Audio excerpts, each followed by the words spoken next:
نحمده ونصلي ونسلم على رسوله الكريم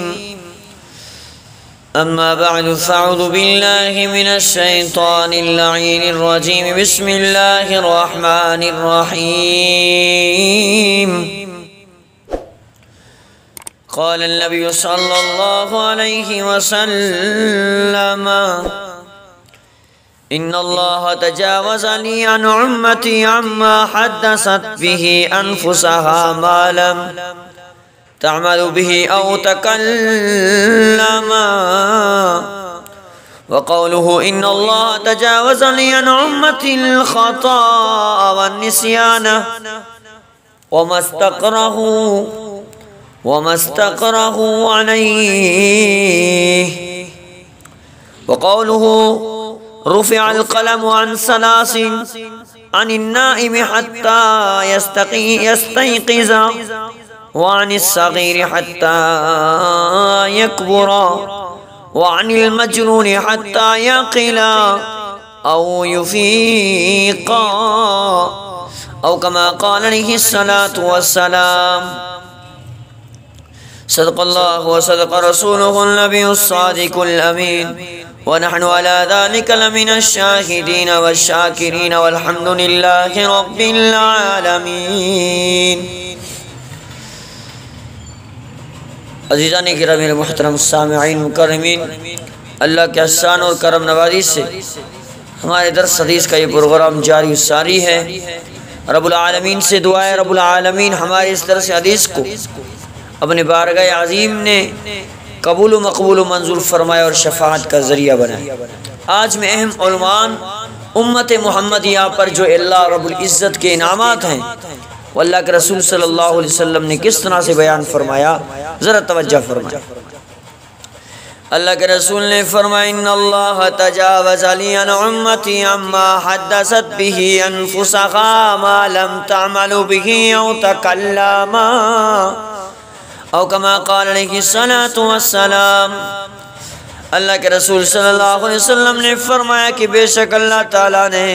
میری وجہ سے میری امت کی ان وساوس یعنی خطرات سے درگزر فرما دی جو ان کے دل میں ہوتا ہے، یعنی دل میں جو کہہ رہا ہوتا ہے، دل میں جو کرتا ہے. اللہ کے رسول نے فرمایا لم تعمل به او تکلم، جب تک اس پر عمل نہ کرے یا اپنے زبان سے نہ بولے اس وقت تک اس کو گناہ ملتا ہی نہیں. ایک شخص گناہ کرنے کا ارادہ کیا ہے دل میں، اور گناہ کرنے کا ارادہ کیا لیکن کیا نہیں ہے، جیسے کہ ہم نے پچھلے حدیث میں پڑھا تھا کہ اللہ رب العزت فرماتے ہیں فرشتوں کو میرے بندے کی حدیث قدسی پڑھی تھی کہ میرے بندے کی ارادے کرنے پہ اسے اس کا گناہ نہ لکھو، جب وہ عمل کرے نہیں اپنے ہاتھوں سے اس وقت تک اس کے لیے کوئی عمل گناہ کا لکھو ہی نہیں. اسی طرح اللہ رب العزت کے محبوب صلی اللہ علیہ وسلم نے فرمایا رب کائنات وساوس اور دل میں پیدا ہونے والے باتوں پہ پکڑ نہیں کرتا جب تک وہ عمل کرے نہیں، جب تک وہ زبان سے بولے نہیں. فرمایا اور اللہ رب العزت کا ارشاد ہے کہ اللہ تعالیٰ میری وجہ سے، اللہ کے رسول صلی اللہ علیہ وسلم نے فرمایا وقولہ ان اللہ تجاوز لی عن امتی الخطأ والنسیان وما استقره علیہ او کما قال علیہ الصلاۃ والسلام. اللہ کے رسول نے فرمایا کہ اللہ تعالیٰ میری وجہ سے میری امت کی خطا، بے ارادہ غلطی کو اور نسیان یعنی بھول کو معاف فرما دیا ہے، اور ان باتوں کو معاف فرما دیا کہ جو کسی سے زبردستی جبر و اکراہ سے کرا لی جائے. زبردستی بندوق تان لی اور کہا کہ یہ گناہ کرو، شراب پیو، زنا کرو، یہ گناہ اس کو نہیں ملے گی. اگر آپ نے یہ بھی فرما دیا کہ اللہ کے رسول نے فرمایا قولہ رفع القلم عن الثلاث عن النائم حتى يستيقظ وعن الصغير حتى يكبر وعن المجنون حتى يعقل أو يفيق. اللہ کے رسول نے فرمایا کہ 3 لوگوں کا گناہ نہیں لکھا جاتا ہے۔ ایک تو سونے والے کا، جب تک کہ بیدار نہ ہو جائے سونے کی حالت میں، اگر نیند میں خواب دیکھی، جیسے بھی نیند میں اس کے لیے آ رہے ہیں، نیند میں اگر اسے اطلاع ہو گیا اسے گناہ نہیں ہوتا۔ ہاں جی۔ اور نمبر 2 چھوٹے بچے کا، جب تک کہ سیانہ یعنی عقل والا نہ ہو جائے، اور دیوانہ یعنی پاگل کا، جب تک کہ ہوش میں نہ جائے۔ کتنا بڑا اللہ رب العزت کا محمد مصطفیٰ صلی اللہ علیہ وسلم کے اوپر انعامات، یعنی کہ اللہ کے رسول نے یہ خوشخبری دی۔ یعنی کہ اللہ رب العزت نے، یہ ذرا وضاحت کرتا ہوں اس بات کو، آخری بات، تیسرے ارشاد مبارک میں اللہ تعالیٰ نے حکم دیا کہ 3 قسم کے لوگوں کے گناہ نہ لکھے جائیں۔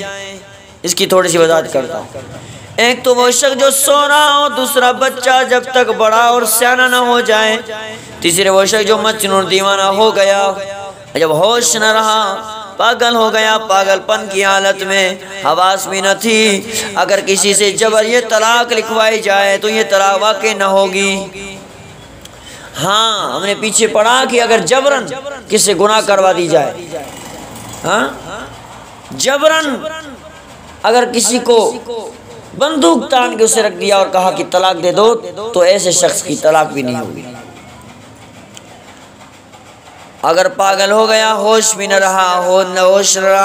نہ رہا، کچھ بھی نہ رہا، گناہ ہو گیا، جیسے بھی گناہ کیا اس نے، شراب پی لی اس نے، پاگل پن کی حالت میں زنا کی اس نے، اسے کچھ بھی اسی پہ کوئی بھی تاوان، کوئی بھی گرفت نہیں ہوگی، اس پر کوئی بھی گناہ نہیں ہوا، کیونکہ پاگل ہے، کچھ بھی نہیں ہوگا۔ اگر پاگل پن کی حالت میں، بچپن کی حالت میں اگر اس نے کوئی بھی گناہ کی، کوئی فلم وغیرہ دیکھ لیا یا اور کچھ کیا، نہ سمجھ ہے، تو اس پہ کچھ بھی گناہ نہیں ہوگا۔ ہاں اور پہلے سونے کی حالت میں، خواب کی حالت میں خواب دیکھا، اطلاع ہوئی، تو اس پہ بھی کچھ نہیں پوچھا جائے گا۔ اللہ تبارک و تعالیٰ سے دعا ہے، رب العالمین نے امت محمدیہ پر ایسے ایسے انعامات کیے، تو ہمارے اوپر بھی فرض ہوتا ہے کہ ہم اللہ رب العزت و نبی علیہ السلام کے احکامات کو سامنے رکھتے ہوئے نبی علیہ السلام اللہ رب العزت کی پیروی کر کے اپنی زندگی بسر کریں اور جنت و فردوس میں اعلیٰ مکانت پائیں۔ وآخر دعوانا الحمدللہ رب العالمین۔